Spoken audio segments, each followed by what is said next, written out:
bahwa itu adalah boneka marionette yang sama dengan yang saya lihat di dekat danau sebelumnya. Kurasa dia juga memperhatikanku. Saat itu karena dia mulai berpura-pura membuka dan menutup mulutnya dengan tangannya seperti mulut boneka.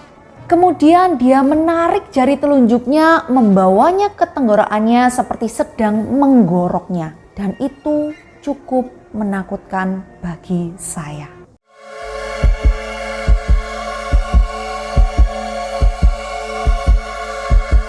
Saya lalu bilang kepada ibu saya ingin pergi karena saya ketakutan. Tetapi dia bilang itu hanya karyawan yang terlalu memasuki karakternya dan ingin membuat anak-anak ketakutan. Yang tentunya ini merupakan inti dari acara ini. Setelah mendengarkan penjelasan dari ibu saya merasa lebih baik. Saya melupakannya dan terus berjalan melewati sisa rumah-rumah lainnya. Setelah rumah itu kami berhenti untuk mengambil pizza dari salah satu gerobak luar di taman dan segalanya menurut saya menjadi sangat aneh. Saya mendapatkan pizza saya dan ketika saya menggigit keju saya memperhatikan ada selembar kertas kecil di bawahnya. Saya terkejut dan benar-benar ketakutan.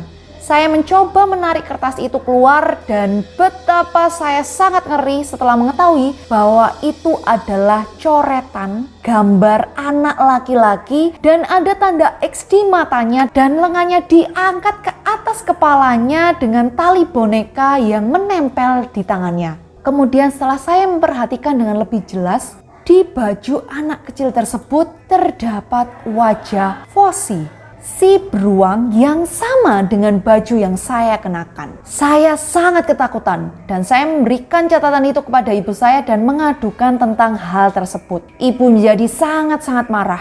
Dia pikir itu mungkin kerjaan karyawan lain yang mempermainkan saya. Jadi kami segera berjalan kembali ke gerobak itu, tetapi tidak ada seorang pun di sana. Karyawan yang baru saja memberikan makanan kepada kami tadi menghilang dan meninggalkan semua makanan di gerobak itu. Kakak perempuan saya kemudian memberitahukan kepada kami bahwa dia mendengar jika ada orang-orang yang bekerja di taman ini secara khusus ditugaskan untuk memilih anak-anak kecil untuk diganggu sepanjang malam. Dan menurutnya ini benar-benar tindakan yang sangat luar biasa. Ibu tidak peduli dengan kata-kata kakakku dan dia tetap berjalan ke arah pintu masuk untuk mengadu di layanan tamu utama di depan pintu masuk. Tetapi anehnya tidak ada seorang pun yang terlihat dimanapun. Pada saat itu dia sangat-sangat marah. Sehingga akhirnya ibu mengajak saya dan kakak saya untuk duduk sebentar di pinggir jalan. Sembari dia berusaha untuk menenangkan dirinya. Saya penasaran dan bangun sejenak lalu melihat sekeliling saya untuk melihat apakah mungkin saya bisa membantu untuk mencari seseorang yang bisa membantu keluhan kami.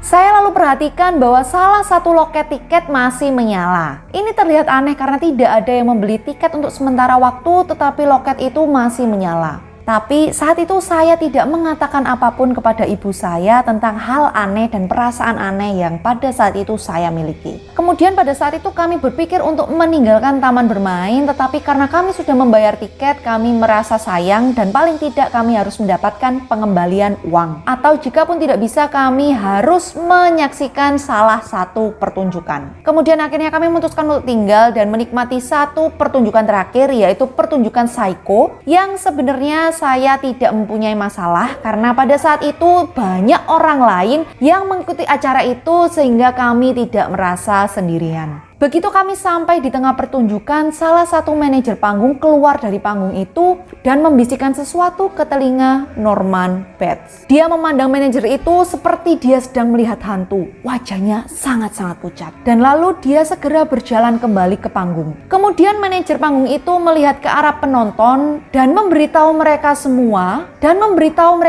bahwa taman akan ditutup dan semua orang harus pergi saat itu juga. Setelah pengumuman itu, saya tahu bahwa ibu sangat-sangat terlihat panik dan terguncang. Tetapi syukurlah pada saat itu kami dipandu oleh pihak keamanan dan ada sekelompok besar orang yang berjalan bersama-sama dengan kami. Saat itu kami menanyakan kepada semua karyawan tentang apa yang sebenarnya terjadi, tetapi tidak ada satupun dari mereka yang memberitahukan kepada kami apapun, kecuali mereka mengatakan bahwa kami harus keluar dari taman itu dan taman itu ditutup. Akhirnya kami lalu menuju mobil kami dan kembali ke rumah. Tetapi ketika kami keluar dari tempat parkir, saya lagi-lagi melihat boneka itu berjalan di salah satu deretan mobil dan hanya menatap kami. Keesokan harinya saya terbangun setelah ibu saya memanggil-manggil nama saya karena pada saat itu ada berita bahwa di taman itu yang kami datangi semalam terjadi pembunuhan. Terdapat 5 karyawan yang terbunuh dan 4 anak yang hilang. Mayat-mayat mereka ditemukan di semak-semak, kantor layanan tamu, salah satu gerobak pizza, dan salah satu loket tiket di depan taman. Polisi tidak memiliki petunjuk tentang siapa pembunuhnya, tetapi mereka memiliki satu bukti yang mereka temukan di dalam loket tiket di penghujung malam itu. Itu adalah gambar boneka marionet dengan sketsa mirip anak kecil yang mengenakan baju Foxy, si beruang karet yang diikat di dadanya.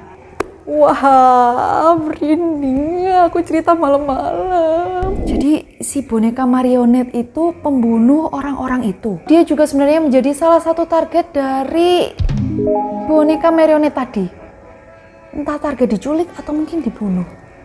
Wow. Kalau menurut kalian gimana tentang cerita ini? Sebenarnya siapa identitas tadi si boneka marionet? Apakah pembunuhnya? Ataukah mungkin ada sedikit campur tangan hal-hal gaib di dalamnya?